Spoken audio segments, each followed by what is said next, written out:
Another home defeat under Thomas Frank. This time a 2-1 loss to Aston Villa. In a game, can I be honest with you?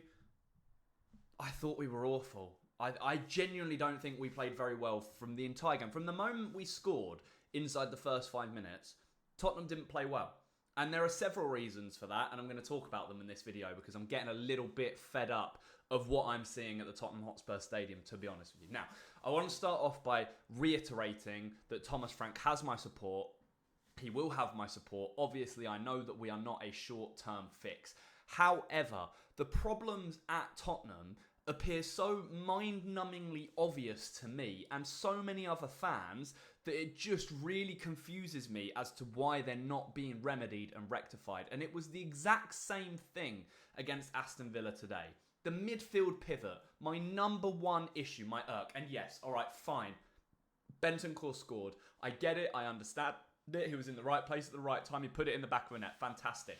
But that midfield pivot of Bentancur and Palhinha does not work when we want to be the front-footed, more attacking team. Aston Villa were always going to set up with a mid to low block at our stadium, right? And it worked perfectly into their hands. And one of the main reasons it worked so perfectly for them is because those two in midfield don't pass the ball forwards. Poor Xavi Simon's running around like a headless chicken all afternoon, looking for the ball, getting into the spaces, but neither Palhinha or Bentancur have the capacity to find him through those gaps and pass forwards. I didn't see Bentancur for half of the game because he drops in between the two centre-backs. It's not needed. It's so frustrating, especially when you have so much midfield talent on the bench, like Lucas Bergvall, Pat Matasar, Archie Gray, and then you wait until the 80th minute to introduce them. And by that point, it's already too late. Aston Villa looked the better team in most of the second half, in my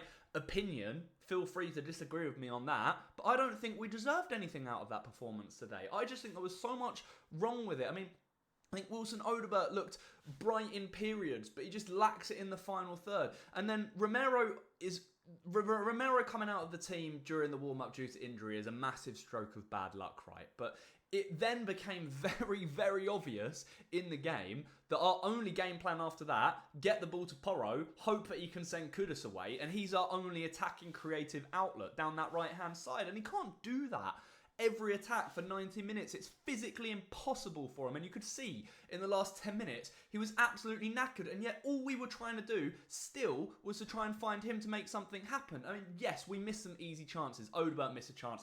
Tell swung and missed the ball. A few others as well. Should have put the ball into the back of the net. Randall Kolo-Muani, when he came on, so slow, so lethargic. He really needs to get up to match fitness because he's nowhere near it at the moment. But I'm so frustrated, and I really hope someone asks Thomas Frank about this midfield pivot after the game, because I need to know his reasoning, right? We don't take enough risks.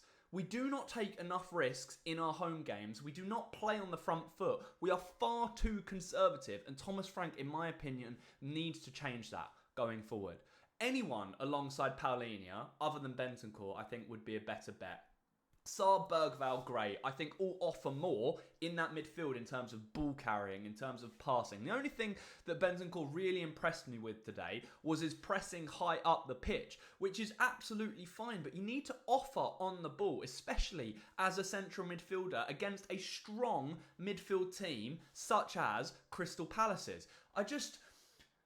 I'm furious. I want to be totally transparent, totally, open in this. I'm furious, right? I just feel like there's so much left to be desired from this Tottenham team. And it's like we've gone from one extreme to the other. Under Ange Postecoglou, all out attack, no defence. And I get that Thomas Frank wants to shore up a leaky defence, which is what we had last season, right? We were leaking goals left, right and centre. I get that. But we do that and we can keep goals out. And yes, Aston Villa's goals today were really good strikes. Rodgers in the first half and Buendia in the second half. But I also sat there and watched Bentancur stand off of his man on the edge of the box for both of the goals, just allowing them to bear in on the edge of the box and get their shots away. It's just infuriating that we've already lost two important Premier League home games this season against Bournemouth and now Aston Villa. We dropped down to 6th and then all of a sudden we're away to Everton next weekend. It gets really tough. After that, it's like Chelsea. Then we got we have such a tough run coming up that you don't lose your home games. Especially, I know Villa had won 4 on the bounce before today in all competitions, but they started the season poorly. Watkins didn't start. Morgan Rogers had played really, really poorly this season. Obviously, he chose the game against us to actually step into some decent form. But I hated how late the substitutions were. I hated the midfield pivot. I hated the lineup in general, to be honest with you. Adogi injured again, what's that all about? Romero injured, not ideal. Although I thought Danso did a pretty good job, but we so obviously miss Romero's passing into the middle and exploiting those gaps. But I'm giving myself a minute to just cool off a second here, but losing breeds losing. And you play poorly, the fans are going to react poorly. Like, Thomas Frank can sit in the press all week, as long as he wants, saying, yeah, let's make our home ground a fortress. Let's make it impenetrable. Let's make the atmosphere really good. Ultimately, yes, the atmosphere is shit, right? And I think it has been pretty crap for a while now, to be honest with you. But at the same time, the players on the pitch and the manager have to give the fans inside the stadium a reason to cheer. And we didn't do that because we don't take enough risks. It keeps coming back round to that. Tottenham do not take enough risks at home. They do not dictate and dominate the play in the way that we should. And I've said this before. We are not Brentford, Thomas Frank. We are not Brentford.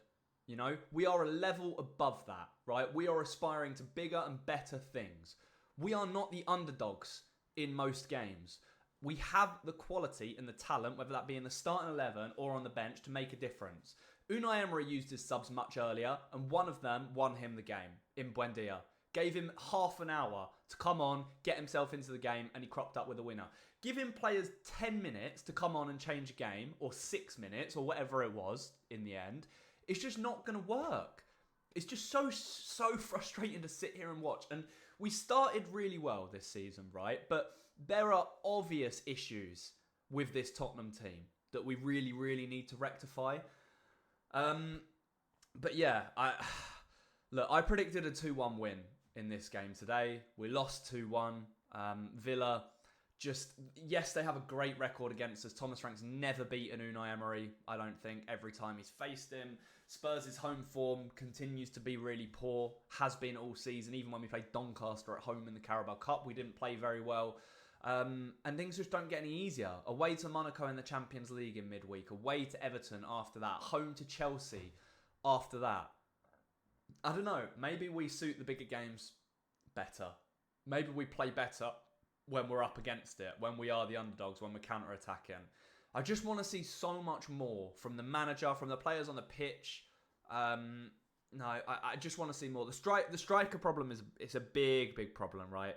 Tell, so he didn't really do too much today. Hooked. Richarlison came on, did nothing.